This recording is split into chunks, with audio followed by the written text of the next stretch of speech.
بسم الله الرحمن الرحيم نحمده ونصلي على رسوله الكريم أما بعد أعوذ بالله من الشيطان الرجيم بسم الله الرحمن الرحيم وأقم الصلاة صدق الله العظيم۔ اللہ تعالیٰ نے اپنے تمام مسلمان بندوں پر جو عاقل اور بالغ ہوں 5 وقت کی نمازوں کو اللہ تعالیٰ نے فرض کیا ہے۔ جو بندہ نماز نہیں پڑھتا بالیقین ایسا بندہ اللہ تعالیٰ کا کبھی خصوصی قرب حاصل نہیں کر پائے گا۔ نماز بہت بڑی عبادت ہے۔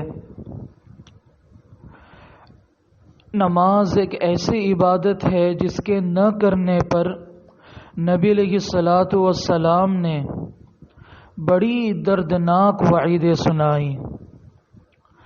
نماز کے بارے میں حضور صلی اللہ علیہ وسلم ارشاد فرماتے ہیں، نماز چھوڑنا آدمی کو کفر سے ملا دیتا ہے۔ نماز کا چھوڑنا آدمی کو کفر سے ملا دیتا ہے۔ پھر ایک جگہ پر ارشاد فرماتے ہیں، بندے کو اور کفر کو ملانے والی چیز صرف نماز کا چھوڑنا ہے۔ ایک جگہ پر تو نبی علیہ السلام نے بڑی عجیب وعید سنائی، دل کے کانوں سے سنے۔ فرماتے ہیں، میرا دل چاہتا ہے چند جوانوں سے کہوں کہ بہت سا ایندھن اکٹھا کر کے لائیں، پھر میں ان لوگوں کے پاس جاؤں جو بلا عذر گھروں میں نماز پڑھ لیتے ہیں اور جا کر ان کے گھروں کو جلا دوں۔ اب آپ اندازہ لگائیں، یہ وعید جو نبی علیہ السلام فرما رہے ہیں، جو نماز چھوڑتے ہیں ان کے لیے نہیں بلکہ جو بلا عذر کے گھروں میں نماز پڑھ لیتے ہیں ان کے لیے۔ اب آپ اندازہ لگائیں، جو بلا عذر کے گھروں میں نماز پڑھ لیں، اللہ کے نبی علیہ السلام اتنے ناراض ہو گئے، جو نماز ہی چھوڑ دے اللہ کے نبی علیہ الصلاۃ والسلام ان کے لیے کتنے ناراض ہو جائیں گے۔ حضور صلی اللہ علیہ وسلم کی دل آزاری کرنا ہے نماز چھوڑ کر۔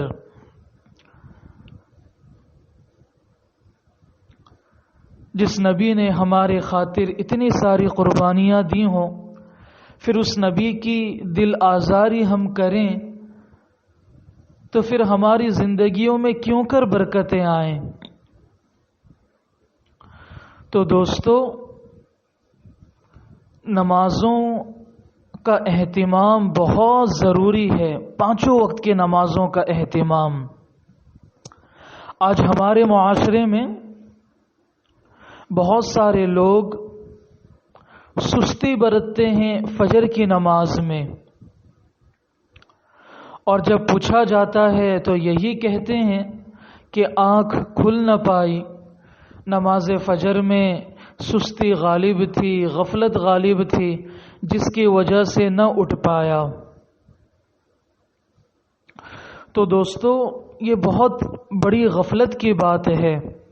ہم ان چیزوں کو بالکل اپنی زندگی سے ختم کریں اور اللہ تعالیٰ سے دعا مانگیں کہ اللہ مجھے بھی نماز کی توفیق عطا فرما۔ سورہ ابراہیم میں خود اللہ تعالیٰ نے ایک دعا سکھلائی، اس دعا کا اہتمام بھی کیا جائے تو اللہ تعالیٰ کی ذات سے امید ہے کہ اللہ تعالیٰ بندے کو 5 وقتہ نماز کی توفیق عطا فرمائیں گے۔ رب اجعلنی مقیم الصلاۃ ومن ذریتی ربنا وتقبل دعا۔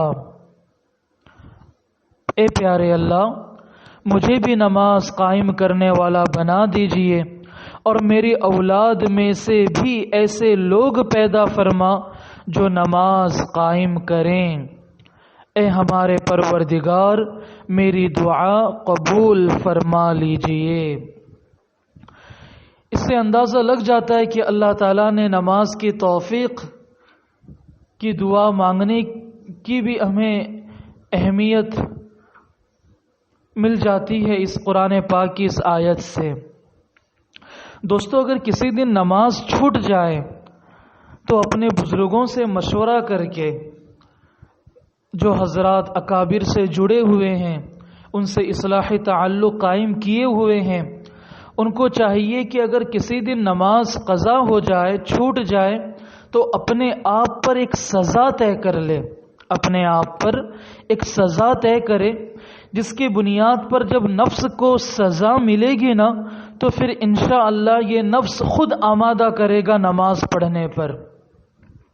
لیکن یہ چیز خود بذات خود یہ چیز شروع نہ کریں، بلکہ اپنے اکابر سے جو اصلاحی تعلق ہے، غلامانہ تعلق ہوتا ہے، اس تعلق کے بنیاد پر ان کے مشورے سے یہ چیز کیا کریں۔ جیسے اگر کسی دن کوئی نماز قضا ہو گئی تو پھر اپنے آپ پر یہ سزا طے کریں، آج میری یہ نماز چھوٹ گئی، میں انشاءاللہ نفل نماز 10 رکعت پڑھوں گا صلاۃ التوبہ پر، اور اتنے پیسے صدقہ کروں گا کہ نفس کو گراں گزرے۔ مثلا آج فجر کی نماز چھوٹ گئی تو میں 50 روپے صدقہ دوں گا، جماعت چھوٹ گئی میں 20 رکعت صلاۃ التوبہ پڑھوں گا۔ اس طرح اپنے اکابر کی مشورے کی اور ان کے زیر نگرانی یہ چیزیں کر لینی چاہیے۔ ہمارے حضرت والا دامت برکاتہم ارشاد فرماتے ہیں، خود اپنا چشم دید واقعہ بیان فرماتے ہیں کہ ہمارے شیخ یعنی بڑے حضرت والا شاہ ہردوئی نور اللہ مرقدہ نے ایک دفعہ تہجد کے وقت دیکھا کہ اپنے چند مریدین کی تہجد چھوٹ گئی، تو حضرت والا شاہ ہردوئی نور اللہ مرقدہ نے اپنے ان مریدین کو 100 رکعت نفل نماز پڑھنے کی تاکید فرمائی، تو ان حضرات نے پڑھ بھی لی۔ تو اس طرح اپنے نفس کو سزا دینے سے اللہ تعالیٰ کی ذات سے امید ہے کہ جب نفس پر گراں گزرے گا تو انشاءاللہ نماز کا اہتمام اور نماز کی اہمیت ہمارے دلوں کے اندر پیدا ہو جائے گی۔ اب ہمارے معاشرے میں نماز فجر کے لیے اٹھنا بہت مشکل نظر آتا ہے، اس لیے کہ رات کو دیر سے سوتے ہیں، دوستوں سے چیٹ کرتے ہیں، واٹس ایپ استعمال کرتے ہیں، ویڈیو گیم کھیلتے ہیں، نہ جانے کیا کیا، جس کی بنیاد پر، گناہوں کی نحوست کی بنیاد پر نماز فجر کے لیے اٹھنا مشکل ہو جاتا ہے۔ اللہ تعالیٰ جزائے خیر عطا فرمائے ہمارے اکابر اور ہمارے مشائخ کو، جنہوں نے ہمارے سامنے بہت ساری چیزیں پیش کی ہوئی ہیں، مگر افسوس کہ ہم ان کا استعمال نہیں کرتے، ان سے فائدہ نہیں اٹھاتے۔ اب دیکھیں، جو حضرات نماز فجر میں اٹھنے کے اعتبار سے کافی پریشان ہوتے ہیں، ان کے لیے 10 قیمتی مشورے۔ نمبر 1، اگر سہولت ہو تو دوپہر کے وقت آرام یعنی قیلولہ ضرور کریں، یہ سنت بھی ہے اور اس سے نماز فجر میں اٹھنے میں بڑی مدد ملتی ہے۔ دوپہر کے وقت کھانا کھانے کے بعد کچھ دیر قیلولہ کرنا، سونا، یہ سنت ہے، مگر افسوس کہ یہ سنت بھی ہماری زندگی سے ختم ہو گئی۔ دوستو، اس سنت کو اپنانے کی ضرورت ہے۔ جب بندہ اس سنت کو اپنائے گا تو بالیقین یہ سنت ہے اور اس سے نماز فجر میں اٹھنے میں کافی مدد ملتی ہے۔ تو یہ پہلا مشورہ ہوا۔ دوسرا مشورہ یہ ہے کہ رات کا کھانا جلدی کھائیں، رات کا کھانا جلدی کھائیں اور جتنا ہو سکے ذرا کم کھائیں، اس لیے کہ رات کا کھانا دیر سے کھانے کی بنیاد پر اور بہت زیادہ کھانے کی بنیاد پر صبح اٹھنا مشکل ہو جاتا ہے، جس کی وجہ سے نماز فجر کے قضا ہونے کا اندیشہ ہے۔ اس کے لیے کہا گیا کہ رات کا کھانا جتنا جلدی ہو سکے کھا لیں اور کم سے کم کھانے کی کوشش کریں، اس سے انشاءاللہ فجر کی نماز میں اٹھنے میں مدد ملے گی۔ اسی طرح نمبر 3، تیسرا مشورہ یہ ہے کہ رات کو پانی نہ پئیں، ضرورت ہے تو الگ بات ہے، ورنہ رات کو پانی نہ پئیں، اور اگر شدید ضرورت ہو تو کم سے کم پئیں۔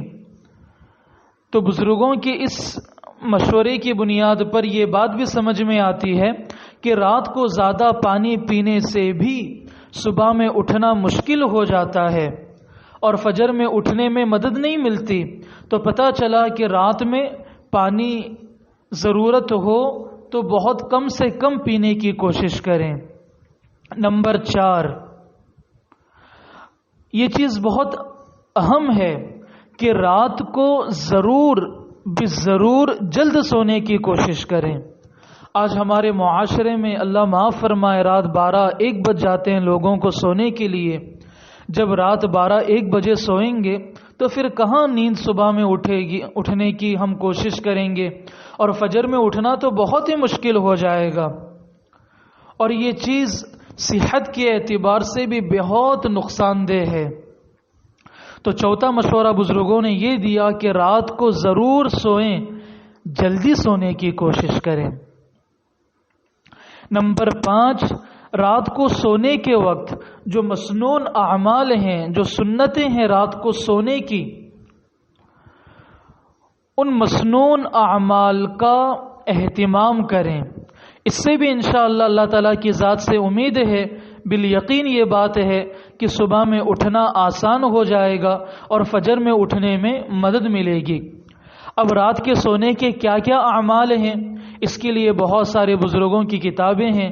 حضرت مولانا شاہ حکیم محمد اختر صاحب نور اللہ مرقدہ کی کتاب ہے پیارے نبی کی پیاری سنتیں، بڑی آسان کتاب ہے، اس کتاب کا مطالعہ کر لیں۔ یا ہمارے اس زمانے کے بہت بڑے مشہور بزرگ حضرت مفتی ابو بکر پٹنی صاحب کی کتاب ہے سنن و آداب، اس کتاب کا بھی مطالعہ کر لیں، پتہ چلے گا کہ رات کو سونے کے کیا کیا مسنون اعمال ہیں۔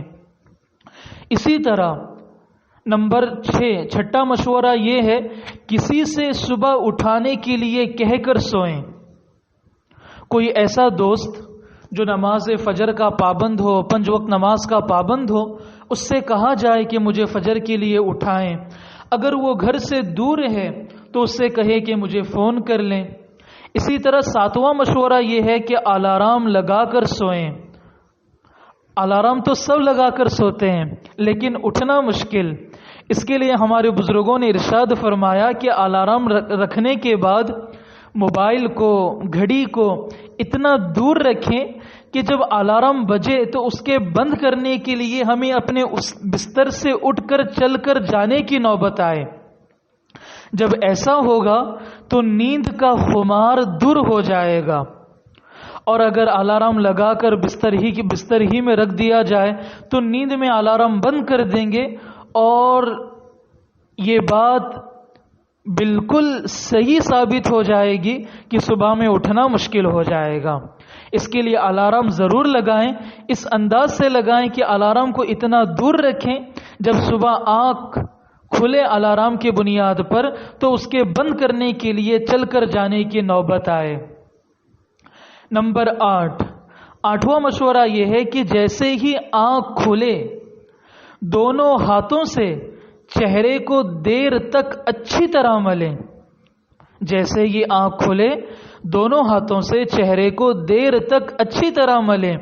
یہ عمل موافق سنت ہے، اور جب ہم اس طرح آنکھوں کو، چہروں کو ملیں گے تو دوستو بالیقین نیند کا نشہ ختم ہو جائے گا، اتر جائے گا۔ اسی طرح نمبر 9، 9واں مشورہ یہ کہ نیند سے بیداری پر ہمت کر کے فوراً اٹھ کر کھڑے ہو جائیں۔ اٹھ کر بیٹھیں گے تو بالیقین نیند کا نشہ رہے گا تو آنکھیں بند ہو جائیں گی۔ اس کے لیے اکابر نے فرمایا کہ فوراً ہمت کر کے اٹھ کر کھڑے ہو جائے۔ نفس کے اس تقاضے پر ہرگز عمل نہ کرے کہ ابھی تھوڑی دیر اور آرام کر لیتے ہیں پھر اٹھ جائیں گے۔ اگر اس طرح کریں گے تو بالیقین نماز فجر قضا ہو جائے گی۔ نفس بڑا چالاک ہے، ابھی تو وقت کافی لمبا ہے، اور کچھ دیر آرام کر لیتے ہیں، یا بعض دفعہ اس 2 منٹ کے آنکھ لگنے میں اتنا پیارا خواب نظر آتا ہے کہ بندے کو یہ محسوس ہوتا ہے کہ میں 7 آسمان پر پہنچ گیا۔ تو نفس بڑا چالاک ہے، اس کے مکر و فریب سے بچنے کے لیے ہمت کر کے فوراً کھڑے ہو جائیں۔ 10واں مشورہ یہ ہے کہ نماز فجر کی ادائیگی کے بعد، جب نماز فجر کی اللہ تعالیٰ نے توفیق عطا فرمائی، تو نماز کے پڑھنے کے بعد 3 مرتبہ الحمدللہ اس نیت سے پڑھ لیں کہ اللہ تعالیٰ نے اپنے فضل سے نماز فجر کی توفیق عطا فرمائی، اور یہ اللہ تعالیٰ کی بہت بڑی نعمت ہے۔ اور دوستو، یہ دنیا کا اصول ہے، جس نعمت کا شکر ادا کیا جاتا ہے اس نعمت میں اضافہ ہوتا ہے۔ جب آج اللہ تعالیٰ نے نماز فجر کی توفیق عطا فرمائی اور اس نعمت کی ہم نے اللہ تعالیٰ سے شکر گزاری کی، تو دوستو اس نعمت میں اضافہ اس انداز سے ہوگا کہ آئندہ کل اللہ تعالیٰ نماز فجر کی توفیق عطا فرمائیں گے۔ تو یہ 10 مشورے تھے، اگر بندہ ان مشوروں پر پابندی کر لیں، ان تدابیر کو اختیار کرے، تو اللہ تعالیٰ کی ذات سے امید ہے کہ نماز فجر میں اٹھنا آسان ہو جائے گا۔ لوگوں کا یہ کہنا، جیسے بعض لوگ کہتے ہیں کہ بلڈ پریشر ہائی ہے، سر میں درد ہے، کمر میں درد ہے۔ دوستو، اگر اس حالت میں جیسے کہ ہمیں پریشر ہائی ہو، سر میں درد ہو، کمر میں درد ہو، تو نماز میں اٹھنا مشکل ہے نا۔ لیکن اگر اچانک کالا سانپ، ناگ سانپ لا کر بازو میں رکھ دیا جائے تو وہ پریشر نارمل ہو جائے گا اور فوراً بھاگ جائیں گے۔ دوستو، افسوس ہے نماز نہ پڑھنے کی وجہ سے جو جہنم کی آگ ہماری طرف بڑھ رہے ہیں، ہم اس سے کیوں نہیں بھاگتے؟ جب دنیا کے سانپ کو برداشت نہیں کر پاتے، دنیا کے بچھو کو برداشت نہیں کر پاتے، جہنم کے آگ کو، جہنم کے سانپ کو، جہنم کے بچھوؤں کو کیسے برداشت کر پائیں گے؟ نماز فجر میں اٹھنا مشکل، لیکن اگر پتہ چلے کہ مجھے فلاں کاروبار کے لیے صبح اتنے بجے اٹھنا ہے، وہاں پر تو الارم کی ضرورت بھی نہیں پڑتی، خود بخود آنکھ کھل جاتی ہے۔ اس سے اندازہ ہوتا ہے کہ نماز کی اہمیت ہمارے دلوں سے ختم ہو گئی۔ جب نماز کی اہمیت ہو تو خود بخود نماز کے لیے اٹھنا بہت آسان ہو جاتا ہے۔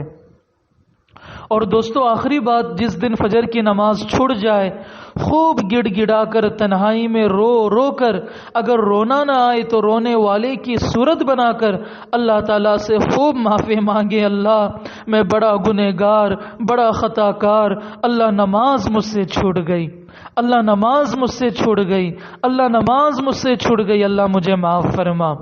اور 10 رکعت نماز توبہ کے اعتبار سے پڑھ لیں، اور اتنے پیسے صدقہ کریں کہ نفس کو گراں گزرے اور تکلیف ہو۔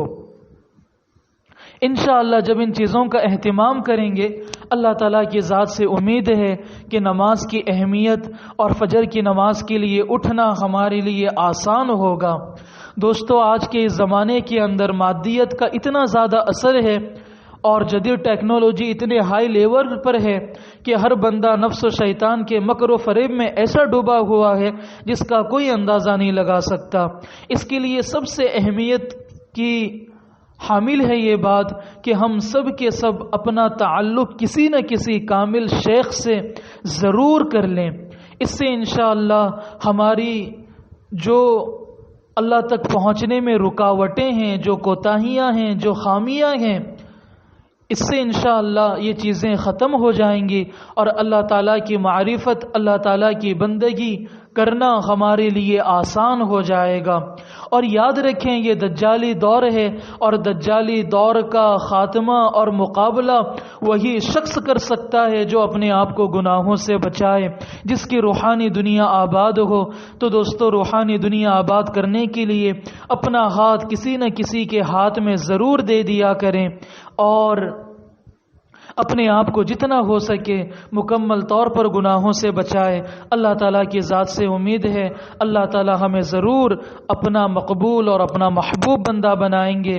دل و جان سے دعا ہے جو کچھ کہا گیا سنا گیا اللہ تعالیٰ عمل کی توفیق عطا فرمائے، اور اللہ تعالیٰ ہم سب کو تا موت گناہوں سے اور گناہوں کے اسباب سے، فتنوں سے، فتنے کا سبب بننے سے، گمراہی سے، گمراہی کا سبب بننے سے محفوظ فرمائے، زمانے کی تمام شرور و فتن سے بچا کر اپنی مرضیات کے مطابق زندگی بسر کرنے کی توفیق عطا فرمائے۔